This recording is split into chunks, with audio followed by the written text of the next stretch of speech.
Le Petit Prince, chapitre 25. Les hommes, dit le Petit Prince, ils s'enfournent dans les rapides, mais ils ne savent plus ce qu'ils cherchent. Alors ils s'agitent et tournent en rond. Et il ajouta, ce n'est pas la peine. Le puits que nous avions atteint ne ressemblait pas aux puits sahariens. Les puits sahariens sont de simples trous creusés dans le sable. Celui-là ressemblait à un puits de village. Mais il n'y avait là aucun village, et je croyais rêver.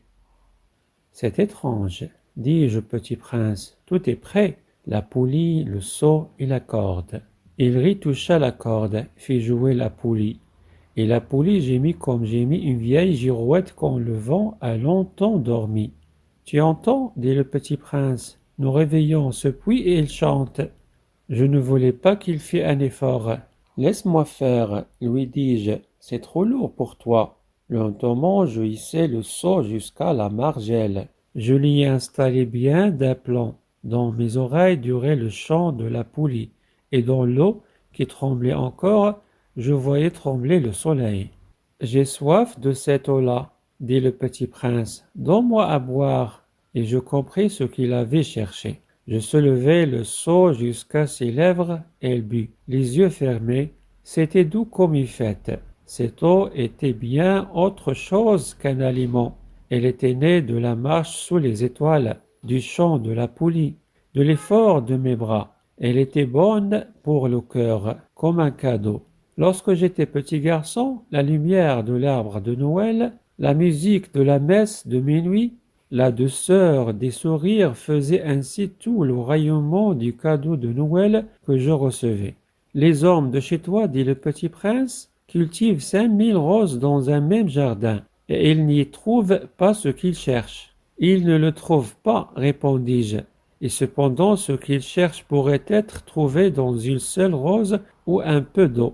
Bien sûr, répondis-je, et le petit prince ajouta, mais les yeux sont aveugles. Il faut chercher avec le cœur. J'avais bu, je respirais bien. Le sable au lever du jour est couleur de miel. J'étais heureux aussi de cette couleur de miel. Pourquoi fallait-il que j'eusse de la peine? Il faut que tu tiennes ta promesse, me dit doucement le petit prince, qui de nouveau s'était assis auprès de moi. Quelle promesse?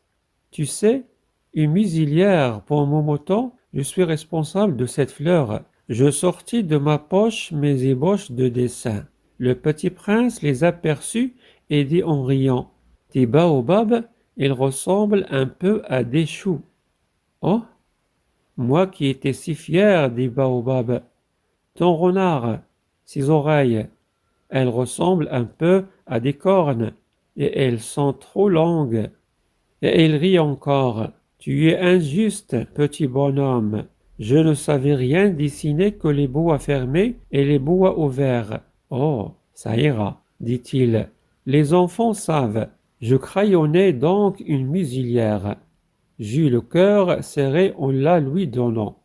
Tu as des projets que j'ignore, mais il ne me répondit pas. Il me dit, tu sais, ma chute sur la terre, ce sera demain l'anniversaire. Puis après un silence, il dit encore, j'étais tombé tout près d'ici. Et il rougit. Et de nouveau, sans comprendre pourquoi, j'éprouvais un chagrin bizarre. Cependant, une question me vint. Alors, ce n'est pas par hasard que le matin où je t'ai connu, il y a 8 jours, tu te promenais comme ça, tout seul, à 1000 milles de toutes les régions habitées. Tu retournais vers le point de ta chute. Le petit prince rougit encore. Et j'ajoutai, en hésitant, à cause peut-être de l'anniversaire. Le petit prince rougit de nouveau. Il ne répondait jamais aux questions. Mais quand on rougit, ça signifie oui, n'est-ce pas? Ah, lui dis-je, j'ai peur. Mais il me répondit, tu dois maintenant travailler. Tu dois repartir vers ta machine. Je t'attends ici. Reviens demain soir. Mais je n'étais pas rassuré. Je me souvenais du renard. On risque de pleurer un peu si l'on s'est laissé apprivoiser.